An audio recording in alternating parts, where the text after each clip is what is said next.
This is Copycat, a show where I take one journal keeper, scrapbooker, crafter, or artist, analyze their artistic style and aesthetic, and then create my own journal spread or art piece that is inspired by their personal artistic style. Let's begin. Wait, I probably shouldn't say his last name. Take 2. Job G is a Vancouver-based creator that occasionally posts journaling videos and photos on Instagram and YouTube under the name Job's Journal. How original.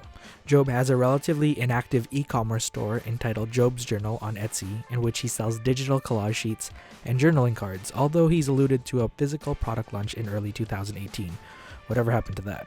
His journal spreads and art pieces mix a vintage aesthetic with bold typography and subtle watercolors. Job's personality is all over the place, and his videos have one defining feature: his incessant rambling. Without further ado, let's analyze Job's kinda distinct artistic style. There are 5 main aspects to the Job's Journal journaling style. Number 1, Job loves to incorporate scrap paper, and more specifically, torn scrap paper, in his journaling spreads. Job uses these scrap pieces of paper in his spreads as a background, and he layers quite a bit of them to achieve a worn-in collage look. If you examine this technique more closely, Job specifically layers torn pieces of paper on the top left-hand corner of the spread, and then adds a date stamp or calendar sheet over top that mini collage. Number 2, Job utilizes the same old watercolor techniques in his journal spreads, and as a lover of watercolor florals, Job tends to paint some sort of watercolor flora or fauna in his spreads. If this isn't the case, Job will create a mini watercolor illustration in his spreads, or just create a huge wash of watercolors as a background to his spreads. Number 3, brush lettering and calligraphy. Job, without fail, seems to sneak in some sort of brush lettering, calligraphy, or typography into his spreads. This could be as easy as scripting out the current date in his journal spread to a full-on brush-lettered quote that takes up half of his journal spreads. Number 4, Job loves washi tapes and postage stamps. In every spread, Job loves to go in with the washi tape, and he usually goes overboard because of his sheer love of washi tapes.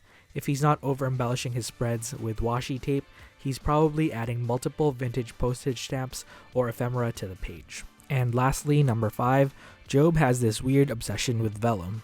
This developed over his December daily video series, and since then, Job has been finding ways to sneak in this slightly transparent paper in his spreads. With this knowledge, I think I'm ready to create my very own Job's Journal-inspired Traveler's Notebook journal spread. In true Job's Journal fashion, I'm going to start this video off by drinking and pouring some coffee, and Job usually does this in his videos, so I'm glad I got this part down. And also, if we're lucky, I'll actually dip my paintbrush into my coffee, because that's something that happens in Job's videos a lot. So I'm hoping that happens so I can really emulate Job's journal style as well as his video editing style and his video recording style.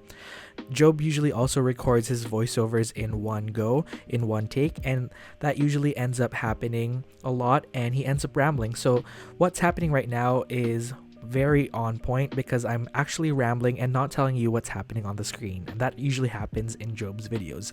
He'll usually catch himself rambling and slipping, just like now, and then he'll end up talking about what's happening on the screen. So right now, I am actually painting very, very loose watercolor florals, and that's something that Job likes to do in his videos. He ends up creating these very loose watercolor florals, and I wanted to exaggerate that and make them very loose, because sometimes Job will paint something and it'll look nothing like what he wants it to look like, and then he'll start over from scratch. So that's what I did. I basically painted for 20 minutes and realized that it looked a little too loose, and then I started all over again, but using the same color palette. So I learned from my mistakes, and I'm making these flowers a little bit less loose, and I'm making these roses, and then I'm sticking to Job's usual color palette, which he's been favoring lately.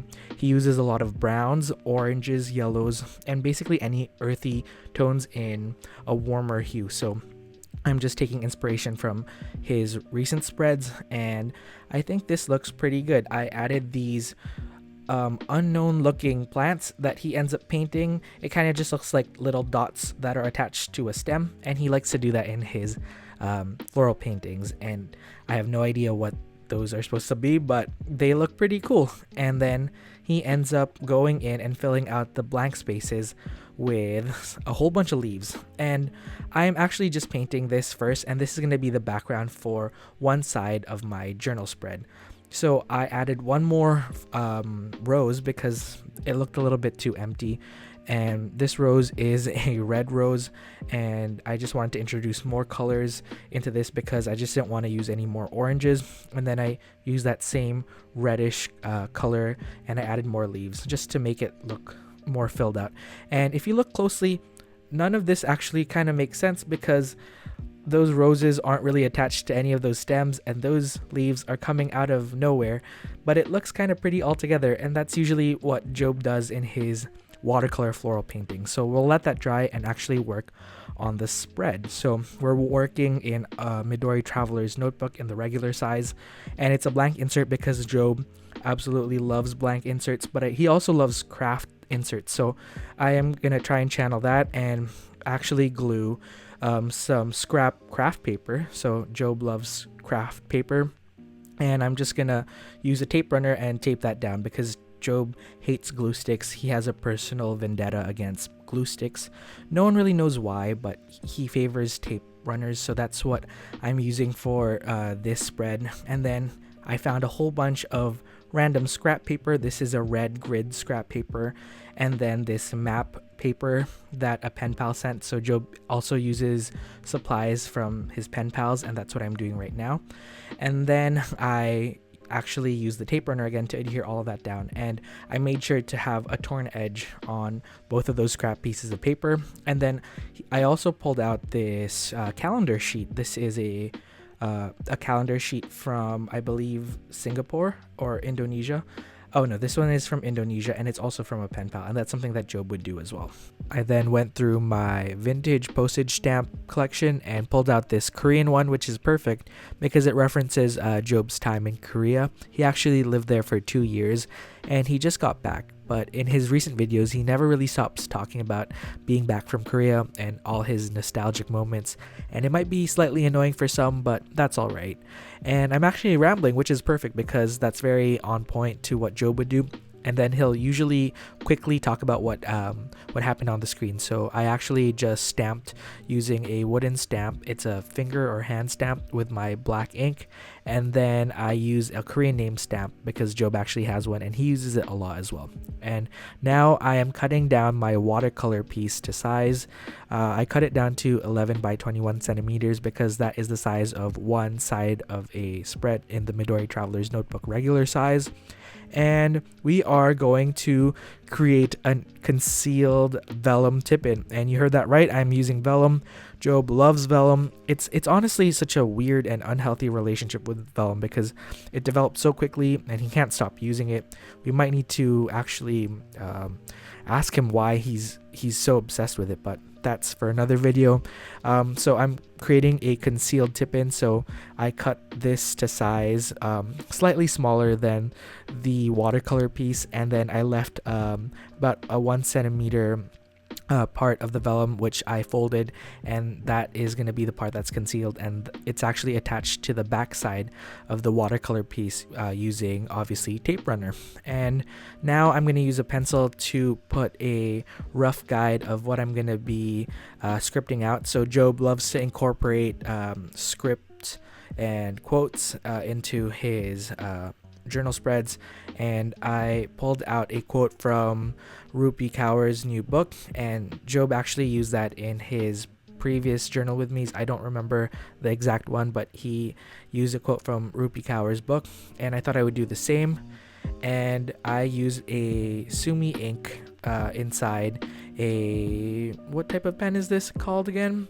This is a Pentel Aquash brush pen, and what I did there is actually reference something that Job does, and he always forgets the name of this pen. So this is a Pentel Aquash brush pen filled with Sumi ink, and he'll end up nailing it the second time he says it out loud. So that's what I did there, and I use a Sharpie pen to write Rupi Kaur's name at the bottom.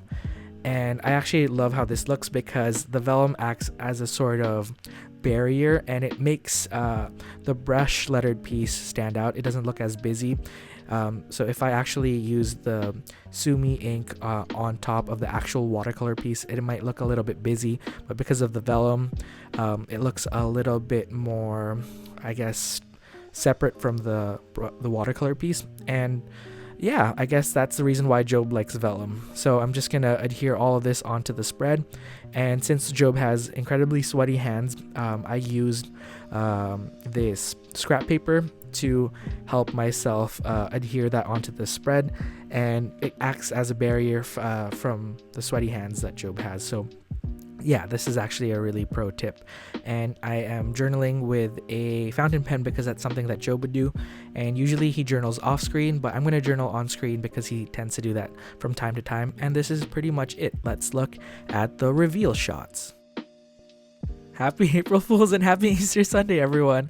I just want to say sorry if you didn't figure out in the first 5 seconds, but this was indeed a joke. I just wanted to make you all laugh and share some intense sarcasm and self-deprecating humor. I know I told myself 2018 would be the year that I stop with that type of humor, but here we are 10 minutes into a self-roasting session. But I mean, it's always good to be a little bit critical about yourself. But anyways, I don't want to get into anything serious, but I just wanted this to be a very happy and fun-loving video. I just wanted to share some positivity on this beautiful Easter Sunday and April Fool's Day. I hope you're all having a great weekend, and thank you so much for watching.